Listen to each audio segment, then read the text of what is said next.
They said work at a college. It'll be beautiful, they said. Oh, so beautiful, they said.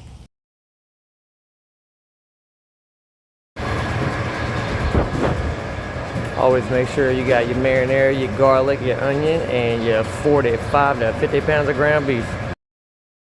Good policy.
And don't ever forget to double layer your delicious pasta with meat sauce.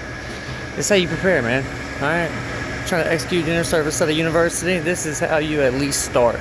Alright? Make sure you stocked up ready to go, y'all. Alright, fresh out the oven. Finish it with a little bit of parsley. It's out to perfection, y'all.